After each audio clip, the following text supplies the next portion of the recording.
Hola, mucho gusto. Soy Yepes y estamos en esta sección de vuelo nocturno con Yepes de Vampiroleptis. Bueno, hoy quise escoger un tema que fuera interesante y fuera un tema sencillo de explicar y escogí, considero uno de los menos sencillos, ¿no? Pero bueno, vamos a ver cómo nos vamos entendiendo conforme vaya avanzando el tiempo. Bueno, este, este tema va a ser un poquito largo, así que no sé si sea en dos secciones, intentaré que sea lo más sencillo posible. Sin importar las secciones, lo importante es aprender aquí entre nosotros y darnos a entender. Bueno, el tema que escogí fue el vuelo. Sí, principalmente es vuelo en quirópteros, pero voy a intentarlo explicar comparándolo con otros grupos de vertebrados con la intención de que esto sea más fácil a la hora de comparar y que nuestra imaginación nos ayude en este tema. Bien, empecemos. Eh, ¿Qué es volar? Bueno, la Real Academia Española lo define como ir o moverse por el aire sosteniéndose con las alas. Bien, este tiene un pequeño, digamos, imprecisión, ya que hay estructuras creadas por el hombre que no necesariamente tienen alas, ¿no?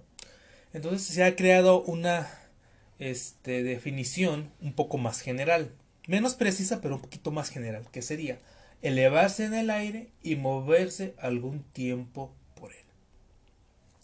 Probablemente puedan decir, bueno, ese tema es, esa definición sigue siendo muy ambigua porque un globo flota, realmente no vuela. Entonces podemos definirlo como un animal, para nosotros un animal o un ser vivo que puede moverse por el aire y moverse por él por algún tiempo, ¿no? Podemos quedarnos con esa definición.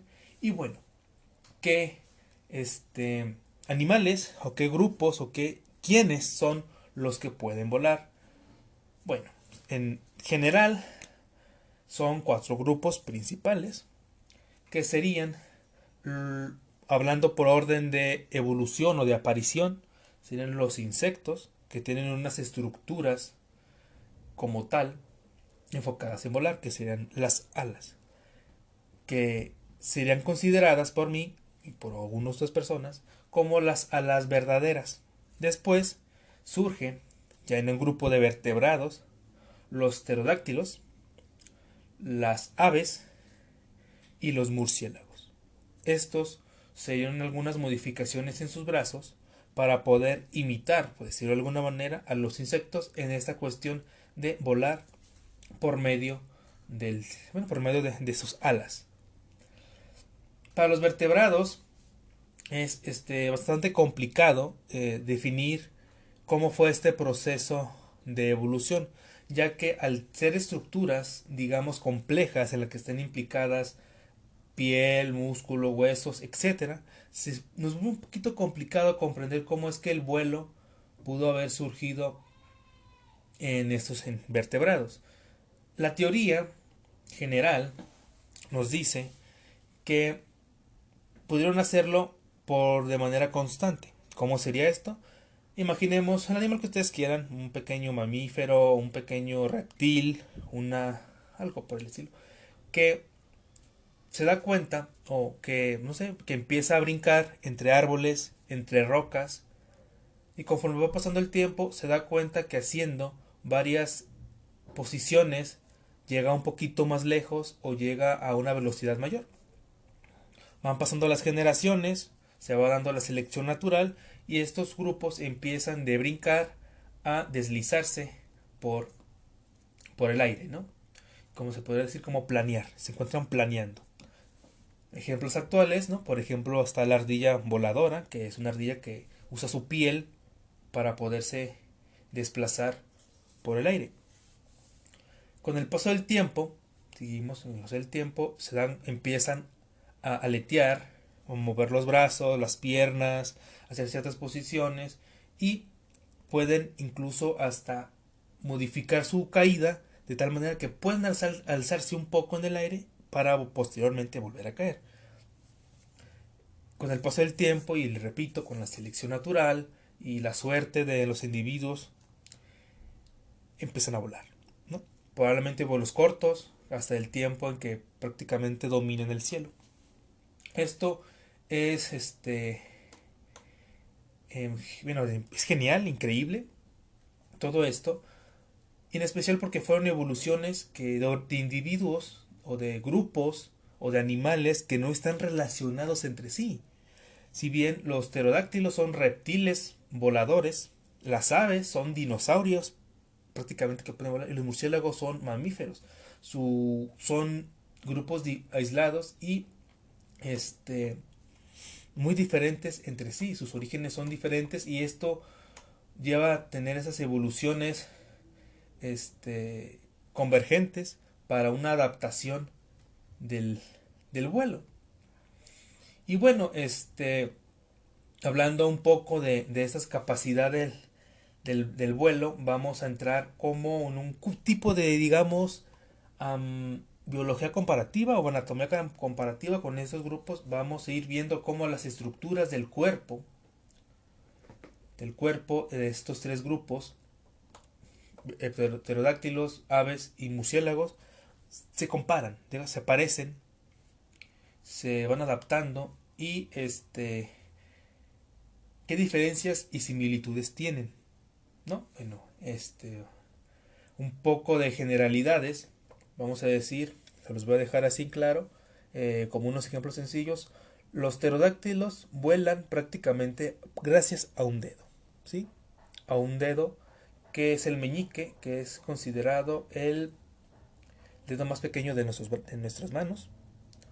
Las aves vuelan gracias a una estructura de sus brazos, con ayuda de las plumas claramente, pero prácticamente todo el peso recae del movimiento en los brazos.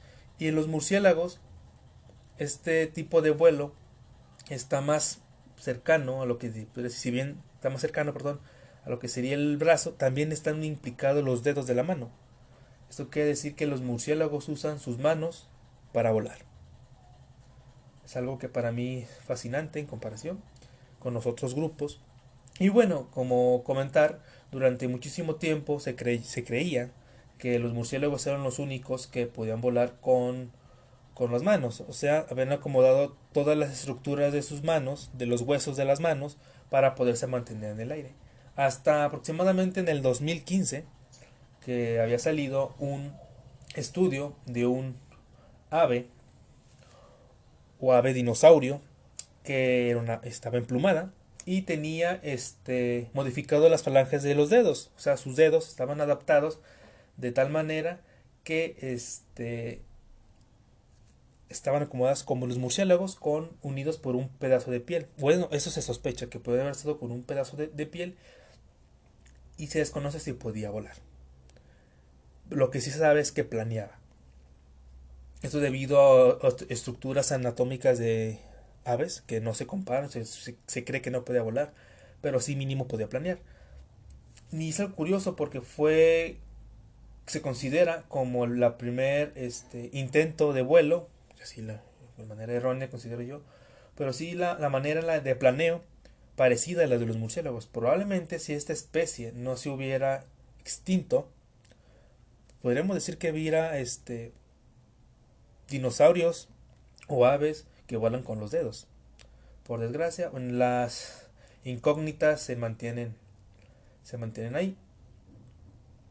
Y bueno, hay otros organismos que se sospecha que también pueden haber volado.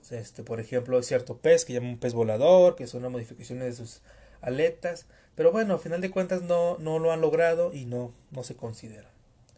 Entonces, bueno, ¿cómo fue que que estos individuos, aves, pterodáctilos y murciélagos empezaron a volar?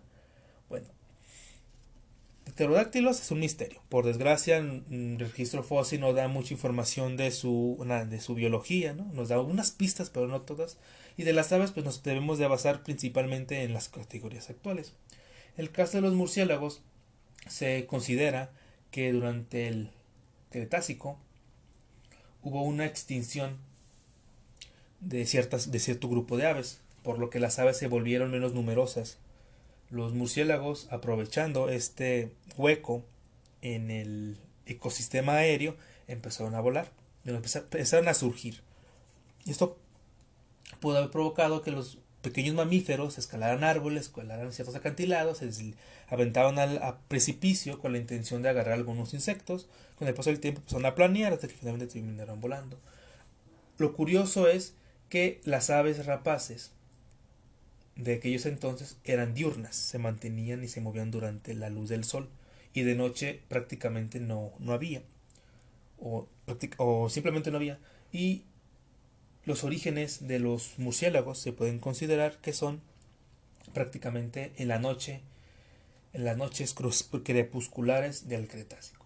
Conforme fue pasando el tiempo y fueron abriéndose huecos y hubo más competencia, o aves empezaron a hacerse nocturnas, pues se fueron forzados a expandirse en su distribución e irse adaptando a las nuevas condiciones en las que se iban encontrando, ¿no? Algo que hay que recalcar es que probablemente esto sea una de las razones por la que la mayoría de los murciélagos sean nocturnos incluso hoy en día. Si bien hay murciélagos que se han adaptado a una vida diurna, no todos lo han hecho. Incluso hay grupos, ya con esta ayuda, se ha visto que ha habido grupos de murciélagos nocturnos que se han podido adaptar a la luz del día, y algunos que ya estaban acostumbrados a la luz del día han empezado o han regresado a adaptarse a la noche. Algo curioso, ¿no? Y una de las de los temas importantes es, ven, cómo se adapta un organismo para poder volar. Primero es que empieza por, no se puede decir que es donde empieza todo, que sería por la cabeza o el cráneo. En pterodáctilos y en aves, el cráneo se encuentra adaptado de cierta manera que es aerodinámico. Para obtener vuelos a cierta altura, esto es muy importante, ya que disminuye la fricción que se hace con el aire y disminuye el gasto energético que esto conviene. Los pterodáctilos se sospechan que eran prácticamente su adaptación del cráneo y su tipo de plumaje se adaptaba para esas estructuras, su anatomía. Las aves, las plumas les han ayudado muchísimo para poderse adaptar a estas condiciones. Si tienen la oportunidad de ver aves sin plumas, se darán cuenta que no compara nada a esa manera aerodinámica que tiene con plumas. Y en el caso de los murciélagos es un poco diferente. Recordemos que los murciélagos empezaron a volar, por decirlo de alguna manera, durante la noche. Conforme se iban haciendo estas adaptaciones al vuelo, se considera que también los murciélagos empezaron a adaptarse a la caza sin luz. Esto conllevó a que fueran creando lo que sería la ecolocalización para ellos. Y se supone o se teoriza que esta adaptación va a la par con la del vuelo. O sea que conforme los murciélagos iban aprendiendo a volar, iban aprendiendo también a hacer ecolocalización. Esto es importante porque para nosotros escuchar es prácticamente por los oídos.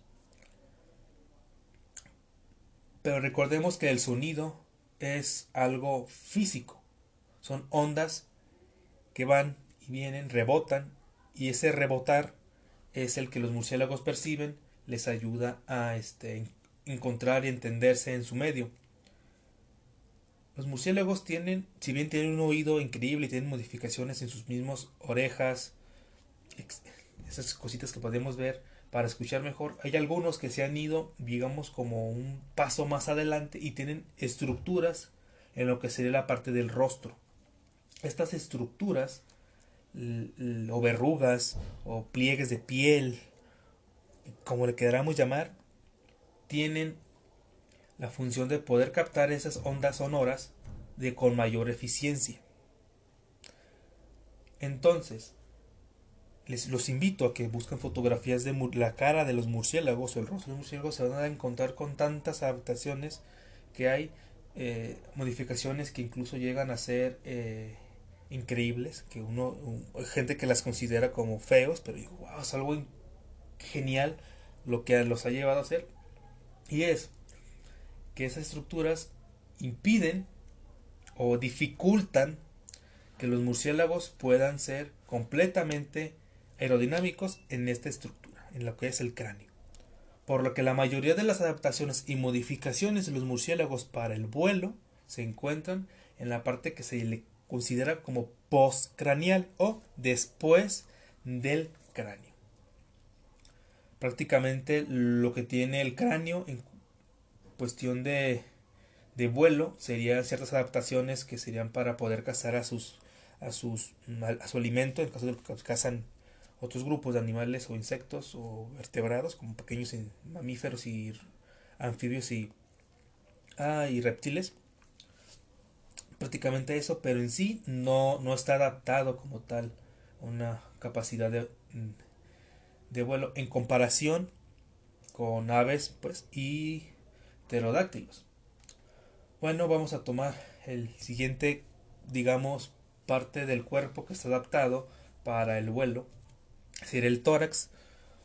Esta parte, que sería como la parte de lo que sería nuestro pecho, nuestras costillas, hasta la parte de la cintura, en, tiene algo como que una evolución parecida en los tres grupos, pterodáctilos, aves y mamíferos, que es, en el caso de los murciélagos, tienen las costillas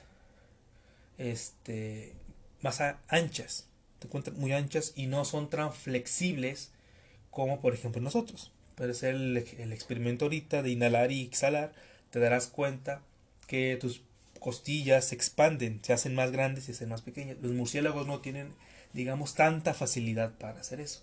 Y además, la respiración en los murciélagos se hace principalmente por el diafragma. ¿Sí? El diafragma se encuentra debajo de los pulmones y también debajo del estómago, que utilizan muchísimo los cantantes para poder utilizar estos tipos de cantos. Pero los murciélagos prácticamente su respiración es gracias a este músculo, que es el que ayuda a los pulmones a poder respirar. También en el esternón y aquella parte que tenemos en el pecho, que es donde se unen las costillas, se insertan músculos pectorales. Estos músculos son bastantes, son muy importantes para el vuelo y esto ha provocado que el esternón tenga una forma de quilla. Eso quiere decir que es un poquito, digamos, como triangular, por decirlo de alguna manera, en donde están pegados todos estos músculos, se están ensamblando y esto provoca que, bueno, el esternón tenga este tipo de clase de quilla. En aves, la quilla como tal está muy desarrollada, muy desarrollada. Yo creo que es de los dos grupos, es la parte más, bueno, dos grupos comparándolo, la parte más representativa de un ave. Igual, la misma función, se pegan los músculos ahí y todo eso. Y en el caso de su respiración, las aves tienen pulmones y tienen lo que se le conocen como sacos aéreos. Estas estructuras les ayudan en hacer más eficiente la respiración y la asimilación del oxígeno. Por eso hay aves que pueden migrar continentes atravesando el océano subiendo montañas a altitudes increíbles. Incluso hay aves que la única razón por la que llegan a tocar suelo es para reproducirse. El resto de su vida se hace en el aire, ¿no? Entonces es algo increíble esas modificaciones de las aves. Y bueno, ¿qué pasa con los pterodáctilos? También tenían una adaptación parecida a una quilla en su esternón y se desconoce pues músculos, ¿no? Órganos, esas estructuras que no se han podido mantener con el paso del tiempo en los fósiles, pero se sospecha que pudieran tener un sistema parecido al de las aves o de los murciélagos, o una combinación entre ambos, que eran adaptaciones musculares y de los órganos para el vuelo. Pero bueno, no se conoce, por desgracia no se conoce mucha de esta información. Bueno, el siguiente punto que podríamos tomar serían las extremidades superiores o los brazos. Quiero que utilicen su imaginación, pueden mover sus manos, sus brazos si ustedes quieran, vayan hablando. Bueno, voy a ir hablando de estas extremidades y voy a irles mencionando cómo van adaptando esas estructuras. Por ejemplo, en lo que sería el del hombro al codo, que es lo que se conoce como húmero, en murciélagos este húmero es increíblemente delgado, muy delgado, y es corto también. Es corto en comparación a otros huesos del brazo. En aves se encuentra hinchado o ancho de la parte inicial donde se une con el hombro y se va haciendo delgado hacia el codo. Y en pterodáctilos esta estructura es pequeña, pero es un poquito más ancha, de la mitad hacia el hombro. Es diferente, las tres adaptaciones son muy diferentes, pero las funciones se considera que son las mismas. En el cuestión de la siguiente parte, que sería del codo a la mano, que están dos huesos, pueden tocarse, se van a dar cuenta que tenemos dos huesos, uno un poquito más grueso que el otro. Ahí se cuenta el radio y el cúbito. En murciélagos, el radio se encuentra completamente más desarrollado, es más largo, delgado también, y el cúbito prácticamente se une o está fusionado al radio, de lo que sería del codo a la mitad del, del radio, y prácticamente ambos cumplen una función de un órgano, de un hueso.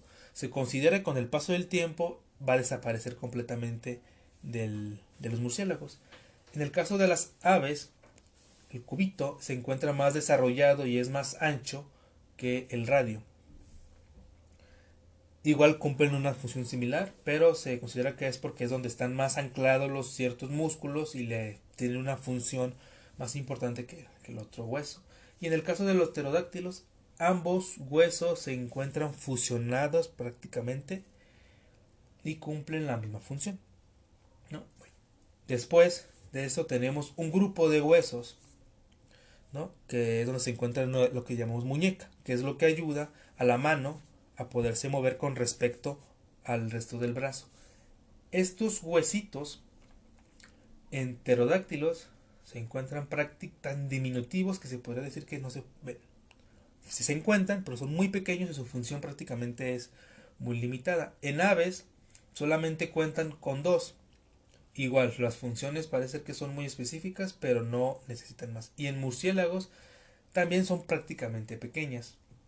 Prácticamente no funcionan, podríamos decir que no funcionan la muñeca para el vuelo, pero sí, obviamente su función existe, pero los huesos son muy pequeños. Igual en nuestra muñeca esos huesos son pequeños, ¿no? Luego siguen los metacarpos. Bueno, estos metacarpos son los huesitos que se ven en la palma de las manos, pero que no se ven. O sea, digamos como que son parte del dedo que está escondido, ¿no? Estas estructuras también son diferentes entre cada ave, entre cada grupo. En aves se podría decir que son tres huesos. Tres huesos. Uno sería como el pulgar, la parte del hueso que va del pulgar, que se encuentra ancho y corto. En algunas aves prácticamente no se ve. Siguiente parte, los huesos del metacarpo cumplen una función similar a la del radio y el cúbito. O sea, son dos huesos que tienen un origen similar y finalizan uniéndose, por lo que generan como un segundo hueco. Y finalmente, en los murciélagos, esta estructura se encuentra más alargada y más delgada. Y finalmente, los dedos, ¿no? Las falanges. En murciélagos, estas falanges se encuentran alargadas y muy, muy delgadas. De hecho, yo considero que prácticamente es más cartílago que hueso. Son muy flexibles y son prácticamente la base de la forma del ala. En algunas especies pueden llegar a tener uñas o garras al final de las falanges, pero por lo general no, muy pocos grupos los tienen.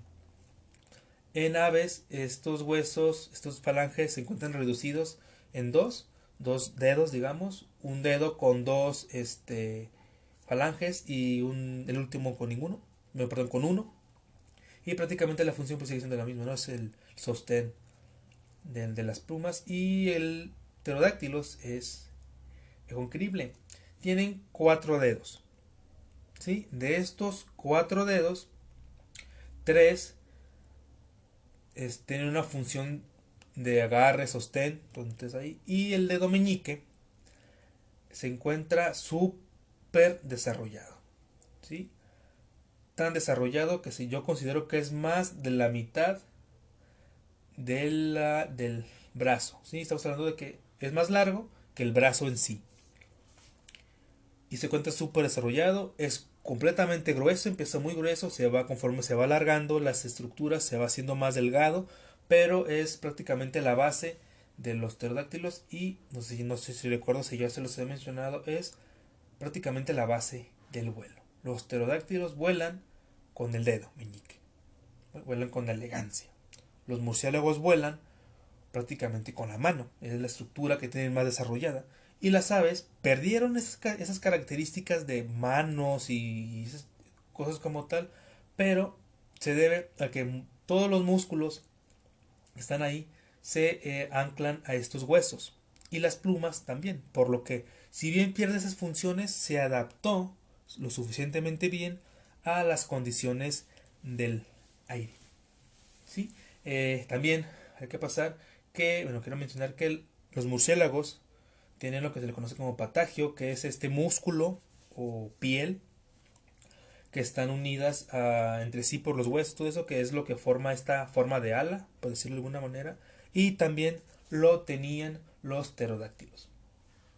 Sí, aunque para ellos tengo entendido que se le conoce como brachiopatagio, la verdad no, si me equivoco se los comento en el próximo segmento. Y bueno, y hay más adaptaciones, ¿sí? De, para, de esas estructuras para poder volar. Por ejemplo, tenemos unas adaptaciones de la pelvis, ¿no? Tenemos adaptaciones de la forma en la que se encuentran las alas y esas cuestiones. Y bueno, supongo que estas se las voy a mencionar en la siguiente sección, para que es una manera de que se queden con esa incertidumbre y animarlos a que nos sigan escuchando. Bueno, como les comentaba, estas, bueno, un poco de curiosidades. Voy a mencionarles sobre la pelvis, ¿no? Un poco más. Creo que me queda un poquito de tiempo. Esta pelvis en murciélagos se encuentra invertida. Eso quiere decir que solamente el hueso se encuentra volteada en sentido contrario. Algo así que les permite tener las rodillas en la parte de la espalda. ¿Esto qué significa? Significa que ellos tienen las plantas del pie, digamos, apuntando hacia adelante.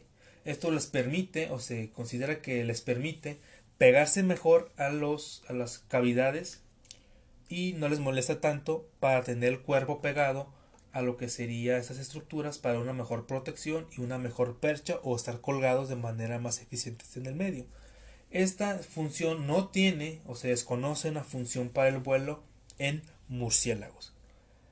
Aunque yo considero que sí, ya que si pueden ver la oportunidad de ver videos de murciélagos volando, podrán ver que hay murciélagos que utilizan estas patas para poder volar, poder aterrizar, poder percharse, poder hacer muchas cosas que sin esa manera como del acomodo de las patas no las pudieran hacer.